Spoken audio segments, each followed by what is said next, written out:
오늘 우리가 함께 나눌 주제는 성령의 은사는 무엇인가요? 라고 하는 주제입니다. 성령의 은사는 무엇인가요? 많은 그리스도인이 성령의 은사라는 말을 사용하고 있잖아요. 성령의 은사 하면서, 그러나 그 정확한 성경적인 의미를 크게 오해해서 혼란이 생기는 부분이 있어요. 성령의 은사를 우리가 성경이 말씀하는 바른 의미대로 정립을 하면 잘못 오용되어지는 부분들을 우리가 분별할 수 있고, 그 성령의 은사가 바른 기능으로 작용하고 또 어떻게 우리에게 주어지는지에 대한 이야기를 우리가 성경적인 관점으로 바르게 우리가 대할 수 있다라는 거죠. 먼저 은사라는 말이 사실 대화체나 구어체에서 별로 사용되지 않죠. 그죠? 우리가 일반적인 사람들끼리 얘기하면서 은사 이런 얘기 안 하잖아요. 그죠? 그래서 은사라고 하는 것은 헬라어로 카리스마라고 하는 그 단어예요. 이 카리스마 한마디로 말해서 기프트, 영어로 번역할 땐 기프트라 하고요. 우리말로 번역하면 선물이라는 뜻이에요. 그게 이제 고어체로 되다 보니까 은사라고 뭐 이렇게 얘기가 됐는데, 쉽게 말해 선물이다. 그러니까 성령님의 은사 하면은 어떻게 바꿨을 수 있어요?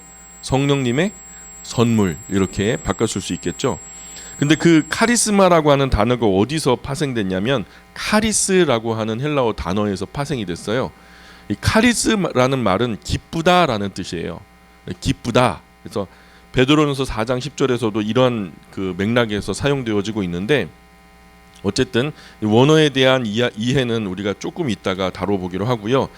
일반적으로 우리가 선물이라고 하지 은사라고 말하진 않죠. 그런데 일반적인 선물과 구별하기 위해서 은사라는 말을 사용하는 것은 좋다고 생각해요. 이게 일반적인 의미의 사람들끼리 그냥 주고받는 그런 선물과 하나님께서 우리에게 주시는 그 선물이 구별되어서 사용되는 단어가 있다라는 것은 참 귀한 일이죠. 그래서 일반적인 선물과 은사를 달리 사용해서 분별해서 사용하는 것은 좋다고 생각하는데, 이 말은 거의 사도 바울에 의해서 사용되었어요. 다른 곳에서 베드로가 베드로전서 4장 10절에서도 사용했고, 그래서 헬라어 카리스마를 번역해서 은사라고 우리말로 번역이 되었는데, 하나님께 우리 몸과 마음을 드린 후에 우리가 하나님을 나의 하나님으로 인정하고 그 하나님을 믿고 신뢰하고 이렇게 살아가기로 우리가 작정을 하잖아요. 그렇게 헌신되고 그렇게 세례를 받고 하나님 앞에서 우리가 신앙생활을 시작하게 되는데, 그런데 그렇게 우리가 하나님께 완전히 귀화해서 하나님이 나의 하나님이고 나는 하나님의 자녀입니다 라고 고백했을 때, 하나님께서 우리에게 우리의 삶의 사명을 깨닫게 하시고, 또 그 사명 후에 그 사명을 감당하기 위해서 직분을 허락하시고, 또 직분 안에서 우리가 충성하면서 우리가 하나님께 헌신을 하게 되거든요. 봉사를 하게 되거든요. 그런 충성하는 사람들에게 그 일을 더 아름답게 또는 더 능률적으로 잘할 수 있도록 하나님께서 도와주시는 특별한 선물이다. 그래서 이미 주어졌는데 모르는 사람도 있고, 하나님께 자신을 드릴 때 주어지는 사람도 있고, 어찌 되었든 일 안 하는 사람에게는 은사가 필요 없어요. 누군가 좋은 컴퓨터를 선물로 줬는데 이거 가지고 할 게 없어요. 그럼 그건 별로 큰 의미가 없죠. 근데 내가 이 컴퓨터가 너무 필요해갖고 뭔가를 막 하고 있는데 누군가 컴퓨터를 줬다면 그것이 굉장히 큰 의미가 되겠죠. 그런 것처럼 은사는 할 일 없이 주어지는 것이 아니라 의미 있게 주어지는 것이죠. 하나님께 나온 후 마땅히 할 일을 깨달아 일을 하게 되는데, 내 힘만으로는 그 일을 감당할 수가 없어요. 우리가 하나님의 일을 한다는 것은 사실 역부족이거든요. 하나님 앞에 충성을 다하려는 사람에게 하나님께서 도와주시려고 어떤 기능을 주시거든요. 근데 이것은 사람마다 다양한 것들이 주어지고요.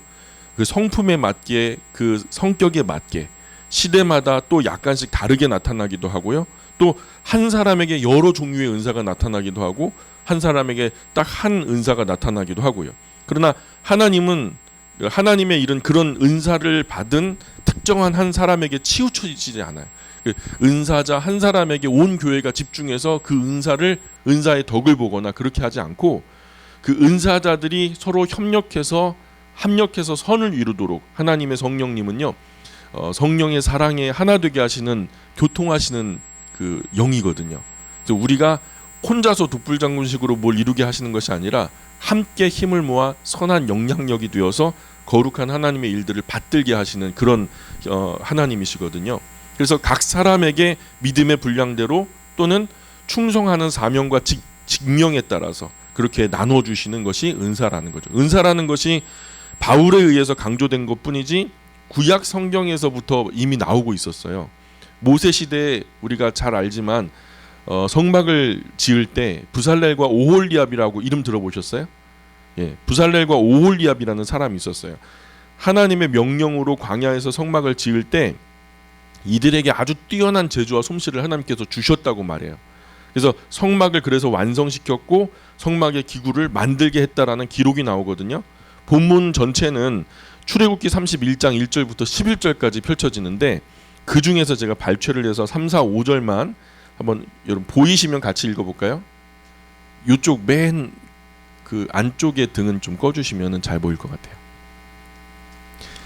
같이 한번 읽어볼까요? 3절, 4절, 5절만 읽어보겠습니다. 시작. 하나님의 영을 그에게 충만하게 하여 지혜와 총명과 지식과 여러 가지 재주로 정교한 일을 연구하여 금과 은과 노수로 만들게 하며 보석을 깎아 물리며 여러 가지 기술로 나무를 새겨 만들게 하리라. 예, 잘 안 보이시나요? 예. 그래서 하나님의 영을 그에게, 이 하나님의 영이 바로 성령님이세요. 성령님, 하나님의 영이.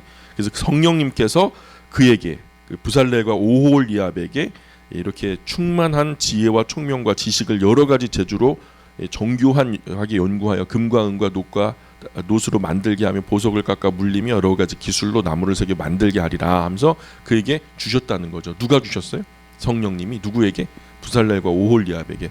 귀금속의 조각을 세밀하게 정교하게 잘하는 어떤 세공 기술의 은사가 이 부분에 나타나고요.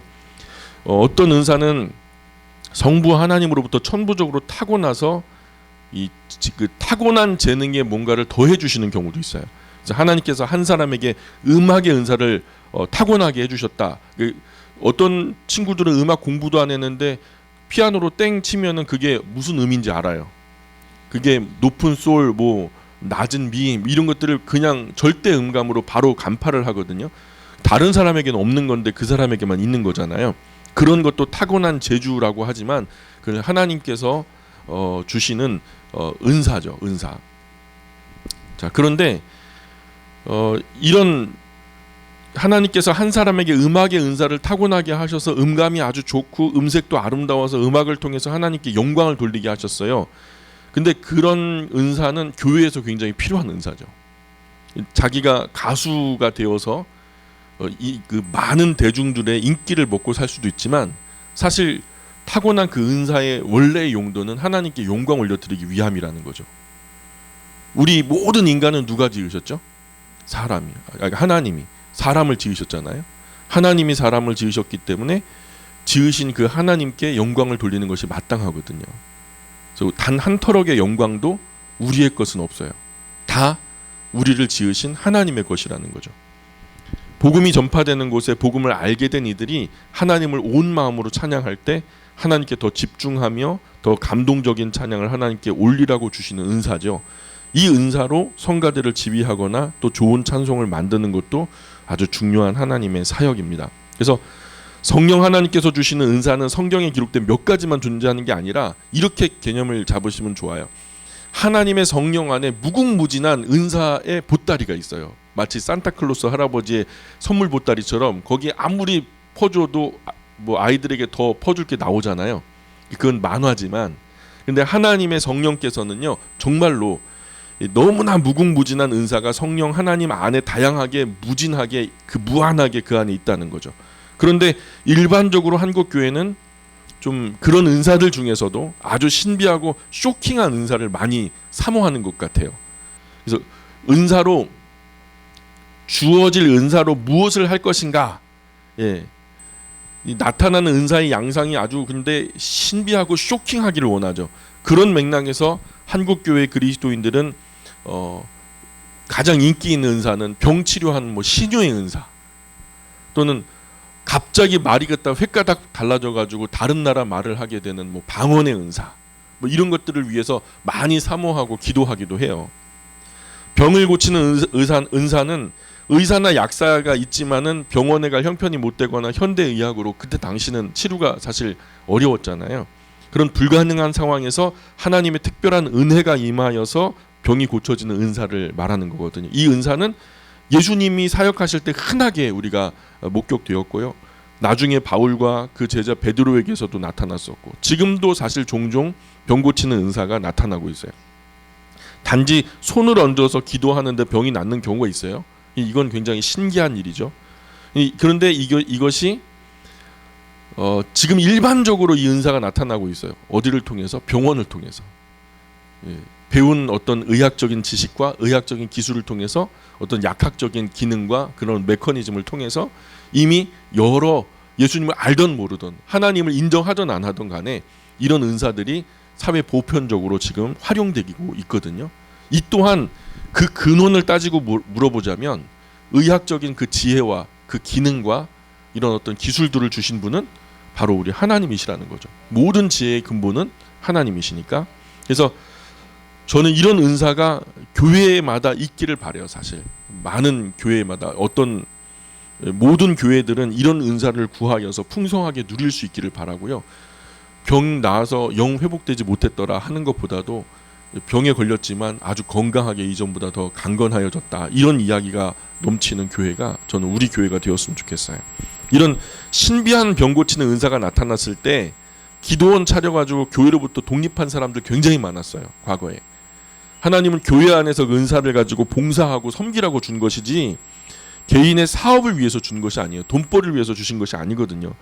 은사만 나타나면 기도원 차려가지고 독립하고 교회는 은사가 없고 기도원에만 은사가 있는 그런 것으로 오해하니까 교회는 능력을 잃어버린 것으로 간주하게 되더라는 거예요. 교회의 이런 특별한 은사를 통해서 성도를 섬기는 일부 기능이 상실해버리는 그런 모습은 바람직하지 않다라는 거예요. 은사가 활용되어지는 곳은 어디여야 한다? 교회여야 한다는 거죠. 그래서 이런 은사가 주어졌을 때는 그 은사가 한 개인을 위해서 주어진 것이 아니고 하나님의 몸된 교회를 풍성하게 하라고 교회를 섬기라고 하나님께서 주신 것임을 우리가 잊지 말아야 된다는 거죠. 또 병을 치료하는 것은 신비한 신통력으로 뿅 하고 치료되는 것만을 말하지 않아요. 병의 조예가 깊어서 병을 잘 다루고 치료에 도움을 주는 부분에 눈이 열려진 사람, 의학적인 어떤 전문 지식을 두루 갖추고 많은 임상을 거쳐서 환자를 진료하는 오늘의 의사, 그게 이제 병 치료의 은사를 가진 사람들이에요. 즉 신유의 은사자라는 거죠. 의사가. 그래서 자신이 알든 모르든 인정하든 하지 않든 그 의학의 지식과 기술은 하나님의 형상으로 지어진 사람을 치료하라고 하나님으로부터 주어진 은사라는 거죠. 누구를 치료하라고? 하나님의 형상대로 지음받은 사람을 치료하라고 누구로부터? 하나님으로부터 주어진 은사라는 거죠. 또 방언의 은사 또한 한국교회가 크게 오해하고 있는 은사 중에 하나인데 정말 성실하고 진실하게 건강한 일상을 통해서 하나님께 영광을 돌리면서 연약한 이웃을 도울 수 있는 그런 은사를 사모하는 것이 바람직하죠. 그래서 바울도 방언의 은사는 덕의 부분에 걸림돌이 된다면 차라리 교회에서 입을 닫으라고 얘기까지 한 그게 5마디 그냥 정직한 인격적인 말하는 것이 1만 마디 방언보다 훨씬 더 낫다라고 말씀하기까지 하는 거죠. 사실 개인에게 준 은사는 방언의 은사밖에 없어요. 사실 한국 교회에서 방언의 은사라고 들어온 것이 교회의 덕을 세우는 은사는 아니었거든요. 또한 한국 교회에 유익을 준 은사는 더더욱 아니었어요. 성경은 랄랄라 럴럴러 하는 그 비언어적인 이상하고 신비한 방언을 단 한 번도 말한 적이 없어요. 성경에 나타난 유일한 방언에 대한 의미는요, 각기 지방 언어로서 그들이 말하게 되었다. 언어예요. 실체가 있는 언어. 누군가는 듣고 그 뜻을 이해할 만한 그런 언어적인 지방 언어적인 거였다는 거죠. 그냥 소리가 아니고 의미 없는 어떤 문구의 반복되어지는 것이 아니고요. 주문가도 같은 것도 아니고요. 그래서 이해할 수 있는 언어였다라는 거죠. 오늘 한국에서 방언의 의미를 정확하게 이해하는 사람은 거의 존재하지 않죠. 나아가 이런 이상한 방언의 양상이 다른 종교인 가운데도 흔하게 나타나요. 로마 카톨릭, 로마교도 가보세요. 마리아교. 거기서도 방언하죠. 불교에서도 심지어는 방언해요. 새벽 불공 드리러 갔다가 말이 그냥 회가닥 꼬여가지고 방언을 하더라니까요. 힌두교에서는 흔하게 나타나요. 그 방언이. 이슬람에서도 나타나는 현상이고. 제 개인적으로 생각할 때 과거 한국 교회를 휩쓸었던 그 방언의 은사라는 것은 악한 영의 회방일 뿐이에요. 한국 교회에 주어진 폐단이기 때문에 이것은 넘어서야 되는 부분이에요. 비인격적인 언어. 그래서 실체적으로 교회에 유익을 주는 은사는 지식과 지혜, 말씀의 은사다. 이런 것은 대개 하나님의 말씀인 성경을 공부하고 성경을 가르치고 그 성경을 잘 해석해서 설교하는 과정에 꼭 필요한 정말 중요한 은사라는 거죠. 목회자나 교사나 교수, 부모님에게 꼭 필요한 은사가 이런 읽는 것을 깨닫고 깨달은 것을 바르게 전하는, 그죠? 그런 은사가 꼭 필요한 은사라는 거죠. 사람을 사람 되게 하는 것이 곧 교육이잖아요. 예수님도 바울도 잘 가르치는 은사가 있었어요. 교회에서 어려운 것을 쉽게 이해하도록 가르치는 은사는 정말 유익한 은사고요. 사모할 만한 은사죠. 상담하는 은사도 참 귀한 은사거든요. 권면하고 위로해서 막 절망했어요. 무너져가는 그런 삶, 막 깨어져가는 가정, 이런 사람들 가운데 들어가서 조곤조곤 그 이야기를 듣고 어떤 이렇게 해보면 어떨까, 저렇게 해보면 어떨까, 어떤 밝은 소망의 이야기들을 전해서 그들이 다시금 무너졌던 자리에서 용기를 얻고 힘을 얻고 그래 다시 한번 해보자, 이렇게 되어지는 그런 상담을 통해서 문제를 정확하게 직시하고 슬기롭게 어려움을 극복하게 하는 은사, 이것 또한 하나님의 성령께서 우리에게 주시는 은사거든요. 우리는 하나님께서 주시는 성령 하나님의 은사에서 신비함이라고 하는 요소는 걷어내야 돼요. 자꾸 신기한 기적을 바라면 신비주의에 빠져버려요. 자꾸 기적만 반복되면 처음에 신기했던 기적도 일상이 되죠. 더 이상 신비스러운 것이 없어지면 신앙은 그 원동력을 잃게 돼요. 그것도 틀린 거거든요. 사실 모든 은사는 교회에 봉사하도록 주어진 것이죠. 내 것이 아니고 주님의 몸된 교회를 섬기기 위해서 주어진 것이다. 이 능력은 하나님께서 내게 주신 것이지만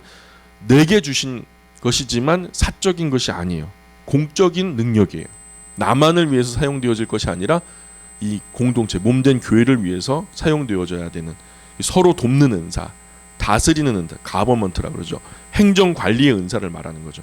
교회의 조직을 적절하게 하는 은사죠. 교회 안에 각 부서와 기관을 잘 운영하는 그런 은사, 각 은사대로 교회의 사역을 잘 분배하고 그 은혜와 짐을 잘 분배하는 그런 행정이 다스리는 은사로 성경에서는 표현되고 있어요. 매니지먼트처럼 잘 경영해야죠. 또한 믿음의 은사라는 것도 있어요. 성경에 나타난 부분에 보면 예수님 믿는 믿음이 아니라 어떤 일을 이룰 수 있다라는 어떤 자신감이 강한 확신이 돼가지고 그 일에 들어가게 되면 그 누구보다도 진취적으로 막 치고 나가요. 어떤 사람은 이거 하면 될까 안 될까 망설이고 있을 때 누군가는 저 10걸음 앞서서 이미 달려가고 있어요. 이게 바로 믿음의 은사라는, 예수님 믿는 믿음의 은사가 아니라 적극적으로 이런 부분에서 연구하고 또 추진하면서 해낼 수 있다라는 그런 어떤 가능성을 가지고 뛰어나가는 진취적인 은사가 또한 있거든요. 그런 믿음이 기회가 되어서 가능성이 희박한 일들이 기적처럼 이루어지기도 하는 이런 은사자들이 있고요. 예언의 은사라는 것도 있어요. 성경에 마치 점치듯 앞에 될 일을 미리 알게 하시는 그런 은사가 아니라 하나님께서 전하는 말씀을 선포해서 미리 경고케 하는 은사를 말해요. 그래서 뭔가 하나님의 말씀에서 한참 벗어나서 하나님이 큰 우려를 가지고 근심하고 계시고 하나님이 굉장히 그 사람에게 대해서 어려운 마음을 갖고 있다라는 것을 알아서 그에게 전달하는 것을 바로 예언의 은사라고 하는데, 또 영들을 분별하는 은사라는 것도 있어요. 영의 세계가 우리에게는 보이지 않잖아요. 영이 눈에 목격되는 건 아니잖아요. 근데 특별한 영감을 주셔서 복잡하고 혼란스럽고 신비한 영역이 바로 영적인 세계인데 거기서 거짓 영의 속임수가 충만한 곳이거든요. 그런 가운데 악한 영의 소행과 성령 하나님의 일하심을 분별하는 것도 중요한 은사라는 거죠. 마치 광명한 천사처럼 가장해가지고 막 일평생을 속아서 악한 영에게 시달리다가 마지막 죽기 직전에 깨닫게 되는 사람도 있어요. 죽을 때까지 깨닫지 못하는 사람도 있고요. 하나님의 손에 붙들려 가지고 나는 일을 했다 했는데 알고 보니까 악한 영에게 붙들려 갖고 평생 동안 남 아프게 하다가 끝난 거예요. 참 이것도 중요한 은사죠. 영들을 분별하는 은사. 이런 은사는 교회가 우왕좌왕하지 않게 하고 곧고 바른 길로 걸어갈 수 있도록 안내를 하죠. 또 방언을 통역하는 은사도 있죠. 방언이 기본적으로 사람의 사용하는 지역 언어이기 때문에 그 지역의 언어를 알아들을 수 없는 사람들에게는 그 말을 알아들을 수 있는 말로 통역해 주는 것을 방언 통역의 은사라고 하는 거예요. 하나님의 성령께서 한순간에 그것을 가능하게도 하시지만 근데 그건 특별한 경우고 10,000명 중에 1명, 10만 명 중에 1명 뭐 그렇게 있을까 말까 아직까지 저는 목격한 적이 없어요. 그러나 이런 어떤 신비한 모습으로가 아니라 일반적으로 이 은사를 주실 때는요 공부하게 하셔요. 언어적으로 너무 재미있게 하시고 그래서 영어도 섭렵하게 하시고 중국어도 섭렵하게 하시고 일본어도 섭렵하게 하셔서 지금 뭐 76살 된 우리 그 76세 되신 어르신이 7개국어를 능통하시는 거예요. 얼마 전에 텔레비전에 나와가지고 이분이 막 화가 나더래요. 젊은 사람들이 자기들끼리 영어로 막 주고받고 하는데 나라도 못할까 그래가지고 60세부터 공부를 시작하셨는데 10몇 년 되신 거죠. 7개국으로 하세요. 기본 회화가 가능할 정도로. 예, 이런 것은 좀 그 방언 통역의 은사 또는 언어적인 은사가 있는 거죠. 방언과 더불어서 방언 통역의 은사도 함께 갖고 있는 거죠. 영어를 잘 하지만 그 말하는 뜻과 의미를 모르면 그냥 소음이죠. 그냥 소리죠, 소리. 근데 영어를 잘 말하고 또 잘 듣고 근데 그 영어의 의미를 잘 이해하고 전달할 수 있다면 정말 귀한 하나님의 도구가 될 수 있을 거예요. 성경에서도 방언의 은사자는 통역의 은사도 함께 구하라고 가르치고 있어요. 그 의미가 뭔지 모르는 말로 어떻게 인격적인 하나님을 대하겠어요. 복음을 잘 전하는 전도의 은사도 있어요. 어떤 사람은 밑도 끝도 없이 예수천당 하면서 막 이렇게 과거에는 통했지만 지금은 그런 시대는 아니거든요. 그래서 조곤조곤 설명하듯이 정말 모르는 것을 가르쳐 두듯이 엄마가 자녀에게 친절하게 가르쳐 주는 것처럼 길에 나가서 전도지를 돌리면 많은 사람들이고 교회로 오는 것을 말하지 않는 그건 인도라고 하고 인도하려고 하는 거고 말 그대로 전도 주님의 도를 잘 전달하는 은사를 말씀하는데 사람들에게 자기가 믿는 믿음의 도리를 어떤 사람이 설명하면 도무지 모르겠어요. 더 헷갈려요. 근데 어떤 분이 설명하면 아주 명쾌해져요. 너무나 선명해져요. 그런 은사자가 있다니까요. 그 마음을 하나님께로 이끌어서 정말 하나님의 말씀이 들리게 하는 사람들. 말 그대로 도를 전달하는데 아주 특이하게 잘 적응한 사람들이 있어요. 또 모든 은사는 은사자 혼자서 이 일 저 일 다 이룰 수 없게 하셨어요. 모든 은사자들이 합력해서 종합적으로 하나님의 더 큰 뜻이 이루어지게 만드셨고 은사자들은 하나님의 손과 발 같고 그 은사자들을 인도하시는 주관자는 하나님이시니까 성령 하나님께서 교통하심으로 무언가 하나의 큰 프로젝트 어떤 목적을 이루시기 위해서 은사자들을 사용하시는 거거든요. 그러니까 은사들은 하나님의 손과 발 같고 그 은사들을 주관하시는 분은 성령 하나님이시니까 결국 그 은사들이 잘 활용되어져서 어떤 일이 이루어진다면 누구의 뜻이 이루어지는 걸까요? 그죠? 성령 하나님의 뜻이 이루어지는 것이겠죠. 여러 은사가 종합적으로 선한 연합이 이루어 역사될 때 그 결과는 더욱 크고 놀랍고 선하고 거룩한 열매를 맺게 되는데 개인의 유익이 아니라 공동체의 유익, 하나님께 영광이 될 만한 그런 열매를 낳게 된다라는 거죠. 사회가 다양해지고 복잡해지면서 하나님께서 각 사람에게 주시는 은사의 양상도 훨씬 다양하고 독특하게 나타나고 있어요.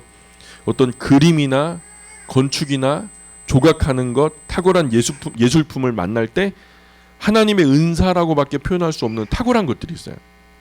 어떤 분은 수채화로 그림을 그리는데 사진보다 더 선명하게 그림을 그려요.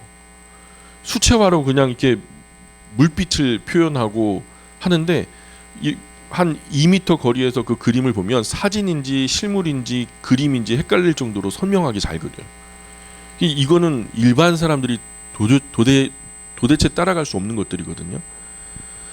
그래서 핸델이나 바흐 음악 같은 거 보세요. 그 음표 중에서 하나만 빠져도 그 음계가 전체가 무너져 버려요. 모차르트의 음이라든가 음악이라든가 아니면 미켈란젤로의 그림에다가 우리가 뭔가 붓터치를 더해봐요.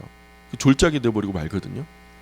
레오나르도 다빈치 그림 속에서도 하나님의 선하신 은사가 빛나고 있어요. 이 모든 은사를 받은 모든 은사자들은 이 은사를 주신 하나님의 목적이 하나님의 몸된 교회에서 봉사하고 선용되도록 주신 선물인 것을 우리가 잊지 말아야 됩니다.